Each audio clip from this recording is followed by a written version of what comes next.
Assalamualaikum warahmatullahi wabarakatuh. Salam sejahtera bagi kita semua. Halo semuanya. Di video ini saya dan teman-teman saya akan mempresentasikan hasil observasi sistem penjualan aplikasi Apotek Naya Farma sebagai pemenuhan tugas ujian akhir semester mata kuliah pemodelan basis data dengan dosen pengampu Bapak Amir Saleh, SPD MKom. Sebelumnya, izinkan kami memperkenalkan diri kami masing-masing terlebih dahulu. Saya Sri Hayu Pazalika dengan NIM 2233030302225. Perkenalkan, nama saya Febri Aldi Eduardo Tempubulan, NIM 223303030228. Perkenalkan, nama saya Agri Fainsan Napitopulu, NIM 223303033003. Saya Nurul Safira, NIM 2233030229. Perkenalkan, nama saya Rizka Azizah, NIM 223303030243. Baiklah, mari kita simak video ini dengan seksama. Oke, di sini saya akan menjelaskan latar belakang sistem yang perlu diterapkan di tempat observasi kami. Apotek Naya Farma terletak di Jalan Rantau, Desa Bukit Tempurung. Apotek ini menjual berbagai macam-macam obat-obatan, baik obat bebas, obat keras, dan obat dengan menggunakan resep dokter. Saat ini, pengelolaan penjualan dan persediaan obat yang sedang berjalan masih bersifat manual, di mana setiap datanya diarsip menggunakan sistem Microsoft Office. Selama ini, manajemen apotek lebih mengandalkan ingatan dalam menghafal harga. Namun, tidak semua harga obat dapat diingat oleh karyawan, sehingga karyawan sering melihat daftar harga ketika terjadi transaksi. Selain itu, karyawan harus melihat data stok obat untuk mengetahui persediaan obat tersebut. Cara ini kurang efisien, karena banyak waktu yang terbuang untuk melihat harga obat pada daftar harga dan persediaan pada data stok obat setiap kali transaksi. Karena banyaknya jenis obat yang tersedia, karyawan apotek sering melakukan kesalahan seperti salah menginput jumlah obat yang telah dijual dan kesalahan dalam memperbarui stok obat, sehingga pendataan penjualan tidak terekam dengan baik. Dampak dari masalah ini adalah ketidakakurat stok dan kesalahan dalam laporan penjualan. Situasi ini dapat menyebabkan kerugian bagi apotek. Kelompok pengelolaan aplikasi melakukan observasi langsung ke Apotek Naya Farma dan mewawancarai pemilik apotek untuk mendapatkan informasi perihal keadaan sistem yang sedang berjalan. Berdasarkan wawancara yang telah dilakukan, kelompok pengelolaan aplikasi memahami kebutuhan dan persyaratan sistem yang akan dikembangkan. Berikut beberapa hasil analisis kebutuhan klien. Yang pertama, otomatisasi pengelolaan penjualan dan persediaan obat. Kedua, menyediakan fitur untuk memantau dan mengelola harga obat secara efisien. Yang ketiga, akurasi laporan penjualan. Keempat, peningkatan efisien dan produktivitas. Tujuan pembuatan sistem. Aplikasi yang direncanakan nantinya dapat mengatasi ketidakakurat data pada Apotek Naya Farma. Dan setiap terjadi transaksi, maka stok obat akan otomatis berkurang sendirinya pada sistem serta kesalahan karyawan dalam menginput data secara manual dapat teratasi dengan menggunakan aplikasi penjualan ini. Observasi yang telah dilakukan diharapkan dapat menjadi panduan dalam pembuatan aplikasi penjualan obat untuk Apotek Naya Farma, sehingga dapat memberikan solusi bagi permasalahan yang dihadapi dan meningkatkan efisiensi operasional secara keseluruhan. Tujuan pembuatan database ini adalah untuk menyusun penyimpanan data dan untuk memanipulasi data melalui aplikasi Visual Basic 2022. Tujuan utama dari penguasaan database adalah untuk menyimpan dan mengelola data secara efisien. Sebuah data merupakan kumpulan terorganisir dari data yang terhubung satu sama lain dengan cara yang terstruktur. Beberapa tujuan penting dari database adalah sebagai berikut. Yang pertama, penyimpanan data. Yang kedua, pemeliharaan data yang konsisten. Yang ketiga, akses data yang cepat dan efisien. Keempat, berbagi data. Kelima, keamanan data. Dan keenam, financial plan. Selanjutnya saya akan menjelaskan IRD dari aplikasi penjualan Apotek Naya Farma. IRD atau Entity Relationship Diagram atau bisa juga kita sebut dengan diagram hubungan entitas adalah suatu diagram yang digunakan untuk membuat database dengan menunjukkan relasi antar entitas beserta dengan atribut-atributnya. Model yang kami gunakan dalam pembuatan sistem aplikasi penjualan ini adalah metode waterfall. IRD pada desain metode waterfall menggambarkan entitas-entitas yang ada di dalam aplikasi, atribut yang dimiliki oleh entitas, serta hubungan antar entitasnya. Diagram ini membantu dalam merancang basis data yang digunakan untuk menyimpan dan mengorganisir data yang dibutuhkan dalam aplikasi. IRD sendiri memiliki 3 komponen utama, yaitu entitas, atribut, dan relasi atau hubungan. Berikut dapat kita lihat bersama seperti inilah IRD yang kami gunakan untuk aplikasi penjualan Apotek Naya Farma. Terdapat 8 entitas, yaitu user, stock, customer, supplier, dokter, transaksi pembelian, transaksi penjualan resep, dan transaksi penjualan non-resep. Tiap-tiap entitas memiliki atributnya masing-masing. Entitas user memiliki atribut kode user, nama user, password, dan level. Entitas stock memiliki kode stok, nama obat, jenis obat, harga beli, harga jual, dan jumlah stok. Entitas customer memiliki atribut kode customer, nama customer, status customer, poin, alamat, dan nomor telepon. Entitas supplier memiliki atribut kode supplier, nama supplier, alamat, dan nomor telepon. Entitas dokter memiliki atribut kode dokter, nama dokter, alamat, dan nomor telepon. Entitas transaksi pembelian memiliki atribut nomor beli, tanggal, total, dan kode supplier. Entitas transaksi penjualan memiliki atribut nomor jual, nomor resep, tanggal jual, jam jual, total jual, dibayar, kembali, kode customer, dan kode dokter. Entitas transaksi penjualan non-resep memiliki atribut nomor jual, tanggal jual, jam jual, total jual, dibayar, kembali, serta kode customer. Garis yang menjadi penghubung antara entitas user dan stok memiliki ujung yang berbeda. Yang memiliki banyak cabang itu disebut dengan many, dan yang memiliki garis dua di ujungnya disebut dengan one. Jadi dapat kita ketahui bahwa hubungan atau relasi antara entitas user dan stok memiliki hubungan one to many, yang artinya satu user dapat menjual banyak stok obat. Entitas stok dan customer serta stok dan supplier memiliki relasi many to many, yang artinya banyak customer dapat membeli banyak obat dan banyak supplier yang dapat menyuplai stok obatnya pada apotek Naya Pharma. Selanjutnya, entitas user dengan entitas pembelian, entitas penjualan resep dan non-resep memiliki hubungan atau relasi one to many. Artinya, satu user dapat membuat banyak pembelian dan penjualan pada setiap harinya. Yang terakhir yaitu hubungan antara entitas transaksi penjualan resep dengan dokter yang memiliki relasi one to one. Yang artinya, satu transaksi penjualan resep hanya membutuhkan satu data dokter. Dengan IRD ini dapat dilihat dengan jelas struktur data dan hubungan antar entitas yang terlibat dalam aplikasi penjualan. IRD ini membantu pengembang merancang struktur database yang sesuai dengan kebutuhan aplikasi dan dapat memastikan bahwa data yang relevan dapat disimpan dan diakses dengan efisien. Kemudian, normalisasi database aplikasi penjualan apotek Naya Pharma. Normalisasi pada desain metode waterfall dalam pembuatan aplikasi merujuk pada proses perancangan struktur basis data yang efisien dan bebas dari anomali data. Normalisasi bertujuan untuk mengurangi redundansi data, memastikan integritas data, dan memperbaiki ketergantungan fungsional antar atribut dalam basis data. Proses normalisasi melibatkan pemisahan data menjadi tabel-tabel yang lebih kecil dan lebih terorganisir. Setiap tabel akan mewakili entitas tunggal dan memiliki kumpulan atribut yang berkaitan dengan entitas tersebut. Proses normalisasi mengikuti serangkaian aturan normalisasi yang disusun dalam bentuk normal form, yang berurutan dari tingkat pertama hingga tingkat yang lebih tinggi. Dalam sistem penjualan apotek Naya Pharma, normalisasi database menggunakan tingkatan normalisasi 1NF, 2NF, dan 3NF. Pada first normal form atau 1NF terdapat tabel akun yang dimana memiliki kode user sebagai primary key, nama user, password, dan level. Pada tabel stok memiliki kode stok sebagai primary key, nama obat, jenis obat, harga jual, harga beli, dan jumlah stok. Pada tabel dokter memiliki kode dokter sebagai primary key, nama dokter, alamat, dan nomor telepon. Pada tabel customer memiliki kode customer sebagai primary key, nama customer, status customer, poin, alamat, dan nomor telepon. Pada tabel supplier, kode supplier sebagai primary key, nama supplier, dan alamat. Pada tabel pembelian, nomor pembelian sebagai primary key, tanggal, total, dan kode supplier sebagai foreign key. Pada tabel beli detail memiliki nomor beli sebagai foreign key dan kode obat juga sebagai foreign key. Nama obat, jenis obat, harga beli, jumlah beli, dan subtotal. Selanjutnya, pada tabel penjualan resep terdapat nomor jual sebagai primary key, nomor resep, tanggal jual, jam jual, total jual, dibayar, kembali, dan pada kode customer dan kode dokter sebagai foreign key. Pada tabel detail penjual resep terdapat nomor jual sebagai foreign key, kode obat juga sebagai foreign key, nama obat, jenis obat, harga jual, jumlah jual, dan subtotal. Pada tabel penjualan non-resep terdapat nomor jual sebagai primary key, tanggal jual, jam jual, total jual, dibayar, kembali, kode customer sebagai foreign key. Pada tabel detail penjualan non-resep terdapat nomor jual sebagai foreign key, kode obat juga sebagai foreign key, nama obat, jenis obat, harga jual, jumlah jual, dan subtotal. Selanjutnya, pada second normal form atau 2NF terdapat tabel akun yang memiliki kode user sebagai primary key, nama user, password, dan level. Pada tabel obat memiliki kode obat sebagai primary key, nama obat, jenis obat, harga jual, dan harga beli. Pada tabel dokter memiliki kode dokter sebagai primary key, nama dokter, alamat, dan nomor telepon. Pada tabel customer, kode customer sebagai primary key, nama customer, status customer, poin, alamat, dan nomor telepon.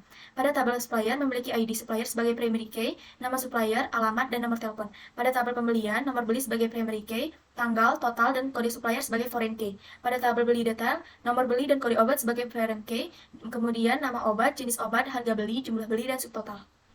Pada tabel penjualan resep, nomor jual sebagai primary key, nomor resep, tanggal jual, jam jual, total jual, dibayar, kembali, kode customer, dan kode dokter sebagai foreign key. Pada tabel detail penjualan resep, nomor jual dan kode obat sebagai foreign key, nama obat, jenis obat, harga jual, jumlah jual, dan subtotal. Pada tabel penjualan non-resep, nomor jual sebagai primary key, tanggal jual, jam jual, total jual, dibayar, kembali, dan kode customer sebagai foreign key. Pada tabel detail pembelian non-resep, nomor jual dan kode obat sebagai foreign key, nama obat, jenis obat, harga jual, jumlah jual, dan subtotal. Pada tabel stok obat, kode obat sebagai primary key dan foreign key. Kemudian terdapat juga stok. Pada third normal form atau 3NF, terdapat tabel akun yang dimana kode user sebagai primary key, nama user, password, dan level. Pada tabel obat, kode obat sebagai primary key, nama obat, jenis obat, harga beli, dan harga jual. Pada tabel dokter, kode dokter sebagai primary key, nama obat, alamat, dan nomor telepon. Pada tabel customer, kode customer sebagai primary key, nama customer, status customer, poin, alamat, dan nomor telepon. Pada tabel supplier, kode supplier sebagai primary key, nama supplier, alamat, dan nomor telepon. Pada tabel pembelian, nomor beli sebagai primary key, tanggal, total, dan kode supplier sebagai foreign key. Pada tabel beli detail, nomor beli dan kode obat sebagai primary key dan foreign key. Nama obat, jenis obat, harga beli, jumlah beli, dan subtotal. Tabel detail penjualan resep, nomor jual dan kode obat sebagai foreign key. Nama obat, jenis obat, harga jual, jumlah jual, dan subtotal. Pada tabel penjualan resep, nomor jual sebagai primary key, nomor resep, tanggal jual, jam jual, total jual, dibayar, kembali, kode customer, dan kode dokter sebagai foreign key. Pada tabel detail penjualan resep, nomor jual dan kode obat sebagai primary key dan foreign key. Nama obat, jenis obat, harga jual, jumlah jual, dan subtotal. Pada tabel penjualan non-resep, terdapat nomor jual sebagai primary key, tanggal jual, jam jual, total jual, dibayar, kembali, dan kode customer sebagai foreign key. Pada tabel detail penjualan non-resep, nomor jual dan kode obat sebagai primary key dan foreign key. Nama obat, jenis obat, harga jual, jumlah jual, dan subtotal. Pada tabel stok obat, memiliki kode stok dan kode obat sebagai primary key serta foreign key. Baiklah, di sini saya akan menjelaskan tentang DDL dan DML. Pertama-tama saya akan menjelaskan tentang DDL, atau yang sering disebut Data Definition Language, adalah sebuah bahasa pemrograman komputer yang digunakan untuk membuat dan memodifikasi struktur sebuah objek database. Di database terutama dalam bentuk skema, sederhananya DDL merupakan subbahasa SQL yang digunakan untuk membangun kerangka database. Pada DDL yang kami buat pada aplikasi penjualan Apotek Naya Pharma, di sini saya akan menjelaskan pertama tentang tabel akun. Create tabel akun yang kode user and varchar 10, primary key, nama user and varchar 50, password and varchar 30, level and varchar 50. Dan pada tabel stock, create table stock, kode obat and varchar 50, primary key, nama obat and varchar 100, jenis obat and varchar 100, harga beli money, harga jual money, jumlah stok money, dan begitu selanjutnya.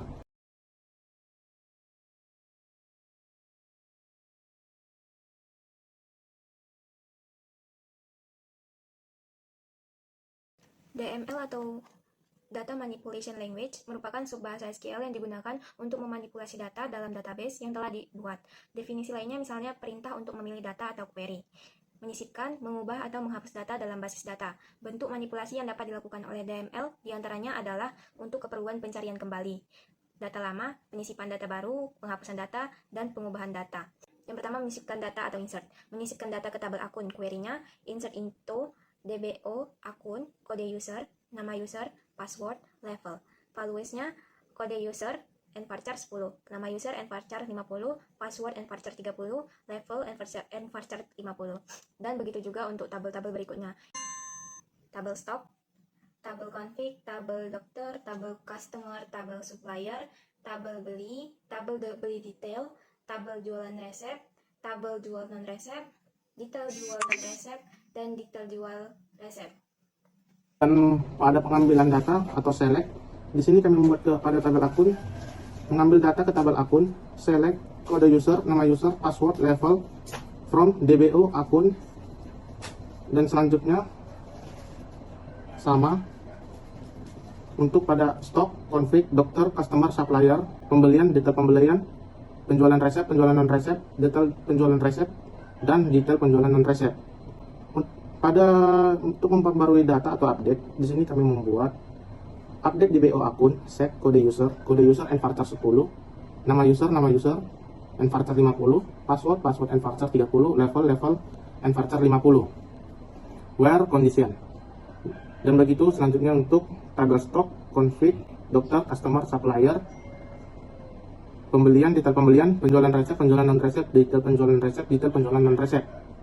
Dan untuk terakhir menghapus data atau delete. Di sini untuk tabel user kami menghapus user dengan kode 1 menjadi 12.5, update user set akun user 12,5 where kode. Di sini saya akan menjelaskan secara singkat bagaimana operasi ini berjalan. Yang pertama, kita ada menu, karena belum login, maka menu yang lain akan terkunci. Kita login dulu, lalu masukkan kode user dan password. Di sini level loginnya ada dua, yaitu admin dan user. Untuk admin, dia bisa mengakses semua menu seperti menu master, transaksi, laporan. Ketika login dengan level user, maka menu user akan terkunci. Pertama-tama, pada menu user, di sini kita bisa menambahkan data user. Simpan. Input data berhasil, maka data akan muncul di list box di tabel bawah ini. Tabel bawah ini berarti sudah tersimpan di database-nya. Untuk edit, ketika kita tidak menekan pilihan tombol dari sini, maka kode user, nama user, password, dan level akan terkunci. Ketika kita klik tambah, maka akan aktif. Batal, tidak aktif lagi. Edit, begitu juga edit dan hapus. Lalu di sini ada menu stok untuk memasukkan data obat. Lalu klik simpan, maka data obat yang telah kita isi tadi akan tersimpan. Cara melihat tersimpannya adalah klik di tombol cari, lalu data yang telah kita input tadi akan muncul di list stock. Ini adalah beberapa data-data obat yang telah saya coba input ke dalam list stock. Di sini gunanya untuk mencari obat melalui kode obat ataupun nama obat, jenis obat, dan jumlah stok dan lain-lain. Coba kita cari yang D007. Enter, maka akan muncul data yang kode obatnya D007. Begitu juga dengan nama obat, jenis obat, harga beli, dan lain-lain. Bisa klik 2 kali untuk menampilkan data ke dalam menu stok obat tadi. Fitur ini berfungsi untuk mengedit data. Ketika kita mau mengedit harga misalnya menjadi 12.000, lalu klik simpan, maka data akan otomatis terupdate di sini. Dengan hapus, klik 2 kali, tekan hapus, yakin mau dihapus, maka data telah terhapus. Pada menu dokter, sama dengan menu stok tadi, kita coba memasukkan data dokter. Lalu klik simpan, maka data akan tersimpan. Ini adalah data yang tadi telah kita input. Fungsi ini juga sama untuk mencari berdasarkan kode obat, nama dokter, alamat, ataupun nomor telepon. Fiturnya juga sama di sini untuk mengedit. Ketika kita membuat sesuatu yang berbeda dari sebelumnya, maka ini akan otomatis teredit. Lalu data customer. Customer sama juga dengan menu-menu sebelumnya. Akan coba masukkan data.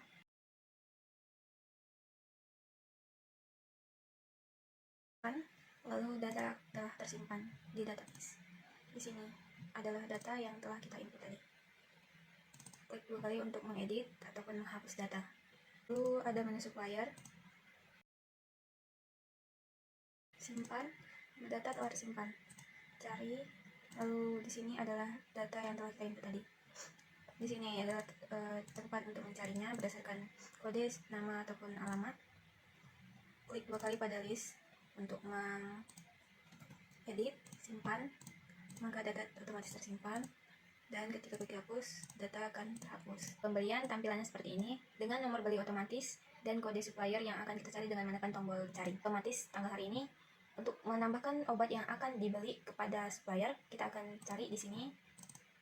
Di sini otomatis datanya akan muncul, quantity akan kita isi otomatis, dan data yang telah kita masukkan akan muncul pada tabel di bawah ini. Kita masukkan obat lagi, juga muncul. Lalu total dari keseluruhan obat yang akan kita beli kepada supplier akan muncul di sini. Simpan, transaksi telah berhasil disimpan, maka data transaksi akan tersimpan pada list beli. Ini adalah data transaksi yang telah kita simpan tadi. Menu penjualan, resep dan non-resep tidak jauh berbeda dengan menu pembelian. Di sini terdapat nomor beli otomatis, nomor resep yang akan kita input manual, kode dokter, lalu kode customer. Di sini sama seperti sebelumnya, memasukkan data obat yang akan dijual atau dibeli oleh si customer. Ini akan muncul pada bagian sini. Setelah itu data transaksi akan kita simpan. Lalu di sini bisa kita lihat data transaksi yang telah kita simpan tadi.